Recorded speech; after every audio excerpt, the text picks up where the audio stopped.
Assalamu alaikum. Don't forget to encourage me and subscribe my channel. Thank you. Hello my beautiful viewers, कैसे हैं आप लोग। मैं उम्मीद करती हूँ आप लोग बिल्कुल ठीक ठाक होंगे, बेहद मज़े में होंगे और आप पर अल्लाह ताला ने बहुत सारी रहमत की हुई होगी। आज की वीडियो में मैं आपसे बात करूँगी कि आप एक कामयाब ज़िंदगी कैसे गुजार सकते हैं। और कामयाब ज़िंदगी गुजारने के मतलब ये नहीं है कि आप बहुत ज़्यादा पैसा कैसे कमा सकते हैं।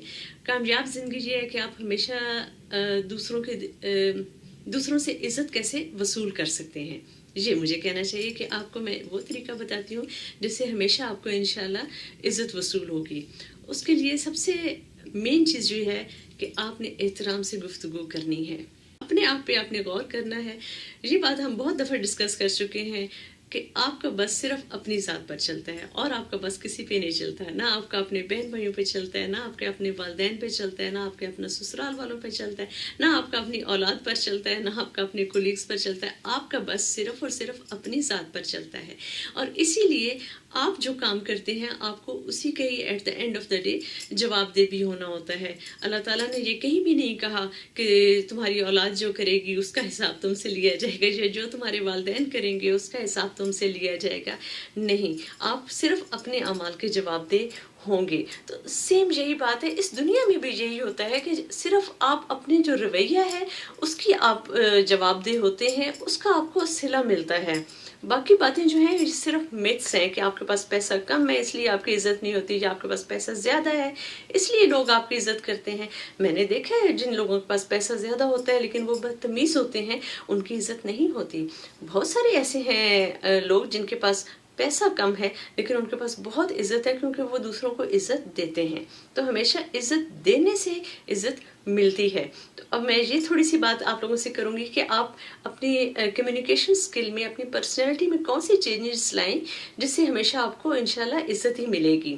और मैं उम्मीद करती हूँ कि आपकी ख्वाहिश हमेशा ये होती है कि आपने दूसरों को इज्जत देनी है। उसमें अगर नाकामी होती है या आप फिर भी उलझ जाते हैं तो प्लीज़ कमिंग जो मैं पॉइंट आप लोगों के साथ डिस्कस करूंगी आपने गौर करनी है कि वो आप अपनी पर्सनैलिटी में कैसे शामिल कर सकते हैं, और अगर ऑलरेडी शामिल हैं तो उनको मज़ीद पॉलिश कैसे कर सकते हैं। तो ठीक है, टू द पॉइंट बात करते हैं कि टॉपिक हमारा आज का ये है कि इज़्ज़त और एहतराम के साथ गुफ्तगू कैसे की जा सकती है। सबसे पहला उसका स्टेप ये है कि आपने हमेशा अच्छे अल्फाज का चुनाव करना है। हमेशा देखें कि कौन सा लफ्ज़ जो है वो एहतराम वाला है, कौन से लफ्ज़ से बदतमीज़ी होती है। राइट, हमारी लैंग्वेज में बहुत सारे अल्फाज हैं, जैसे कुछ लोग कहते हैं आप बात करें, अच्छा तुम पहले बोल लो। तो आपने कैसे बात करनी है, आप दूसरे को कैसे दावत देते हैं बात करने की। राइट, तो हमेशा आपने अच्छे अल्फाज इस्तेमाल करने हैं जिसमें इज़्ज़तदार किस्म के अल्फाज जो होते हैं ना वो शामिल हों, वो अपने अपनी गुफ्तगू में शामिल करने हैं। फिर सेकंड ये है कि आपने कोशिश करनी है कि बात टू द पॉइंट की जाए, बात को घुमा फिरा के ना किया करें। आपका मकसद एक मैसेज दूसरे तक पहुंचाना है।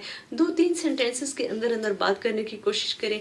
लंबी चौड़ी कहानियां सुनाने की ज़रूरत नहीं है वरना आप अपने टॉपिक से हट जाएंगे। फिर ये है एहतराम का एक और ये भी तरीका है कि पहले दूसरे की बात मुकम्मल हो जाने दें। उससे पूछ लें कि आपकी बात कंप्लीट हो गई है, उसके बाद आप कहें कि अब मैं बात स्टार्ट करता हूँ या करती हूँ। छोटा सा स्टेप है लेकिन इससे आपको बड़ा फायदा होगा। आपके अंदर सब्र आ जाएगा, आपके अंदर तहम्मुल आ जाएगा। और वो जो सब्र और तहम्मुल होता है और दूसरे की बात सुनने के दौरान ये फ़ायदा पहुंचता है कि आप अच्छे अच्छे अल्फाज की सिलेक्शन शुरू कर देते हैं ताकि आपकी गुफ्तगू मौसर हो सके। आपने अगर किसी की बात आपको बुरी लगती है या आपको लगता है कि वो बात कर रहा है लेकिन वो नाजायज़ बात कर रहा है, वो हक पर नहीं है, उसको बात कंप्लीट करने दें। उसकी बात को आप दोबारा कंफर्म करें उससे कि मुझे आपकी बात से ये समझ आ रही है कि आपका मतलब यही था। बहुत सारे नेगेटिव थिंकिंग रखने वाले लोग बेचारे पॉजिटिव बात कर रहे होते हैं लेकिन चूंकि उनकी थिंकिंग नेगेटिव होती है तो वो नेगेटिव तरीके से कन्वे हो रही होती है। और जब दोबारा कंफर्म करते हैं कि क्या आपका बात करने में ये पैगाम मिल रहा है, क्या यही आपका मकसद था, तो उससे भी क्लियर हो जाते हैं। बहुत सारे मिसअंडरस्टैंडिंग्स क्लियर हो जाती हैं।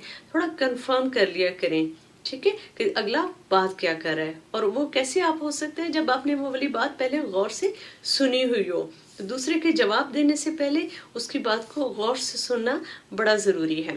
फिर ये भी है कि किसी की गैर मौजूदगी में उसको डिस्कस ना करें। یہ چیز ہمارے مذہب میں بھی کہی گئی ہے کہ کسی کی آپ غیبت نہ کریں، اور اس کا غیبت کرنے والے کو بہت برا سمجھا گیا ہے. تو اس بات کو آپ تھوڑی بات کو کافی سمجھیں کہ اس کا کتنا نقصان ہوتا ہے. میرے پاس کچھ ایسے کلائنٹس بھی آئے جنہوں نے کہا کہ اگر ہم کسی کے بارے میں بات نہ کریں تو ہمارے پاس بات ہی نہیں ہے کرنے کے لیے. تو ان کو پھر ایسا ایسا ریئلائز کروانا پڑا کہ اور بھی بہت سارے ٹاپکس ہیں دنیا میں کسی کی غیبت کرنے کے علاوہ. تو آپ اپنے پروفیشن کے بارے میں بات کر سکتے ہیں، اپنی ہابیز کے بارے میں بات کر سکتے ہیں، آپ اپنے بچوں کے بارے میں بات کر سکتے ہیں، ان کے فیوچر کے بارے میں بات کر سکتے ہیں. پھر آپ ہالیڈیز کے لیے کہاں پر جانا ہے اس ٹاپک پہ بات کر سکتے ہیں. آپ اپنے مذہب کی اچھی اچھی باتوں کو ڈسکس کرنا شروع کر دیں کہ میرے اللہ کو کیا پسند ہے اور میرے اللہ کو کیا ناپسند ہے. اپنی شخصیت پر غور کیا کریں، کیونکہ آپ کا بس صرف اپنی ذات پر ہی چلتا ہے.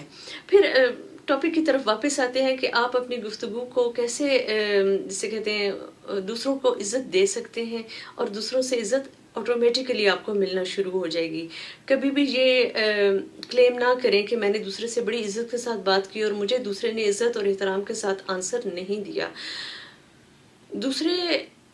دوسرے کی شخصیت میں شاید اتنی خامیاں موجود ہیں کہ وہ آپ کو احترام کے ساتھ جواب نہیں دے سکتا، لیکن چونکہ آپ نے اپنے اعمال کا ذمہ دار ہیں، آپ نے اپنے اعمال کا جواب دہ ہونا ہے.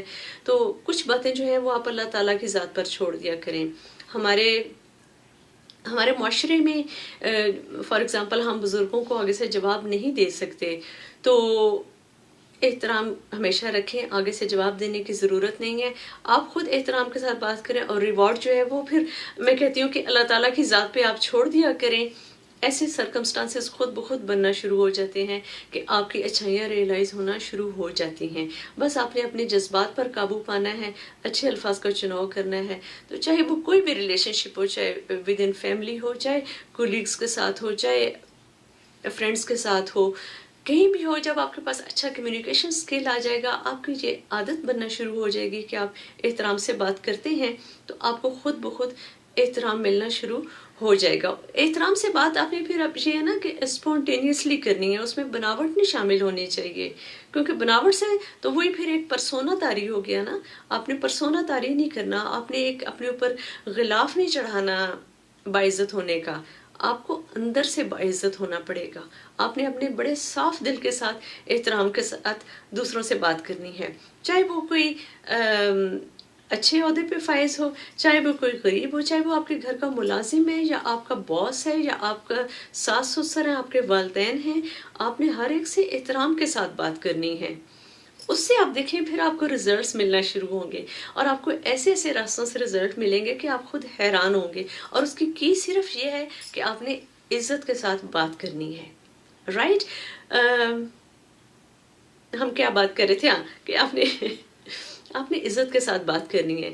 تھوڑا سا اس ٹاپک کو سم اپ کرتے ہیں. آپ نے ٹو دی پوائنٹ بات کرنی ہے، اچھے الفاظ کا چناؤ کرنا ہے، آپ نے غیبت نہیں کرنی، آپ نے دوسرے کی بات تحمل کے ساتھ سننی ہے، اور آپ نے اچھے رویے کا ریوارڈ اللہ تعالیٰ کی ذات سے لینا ہے.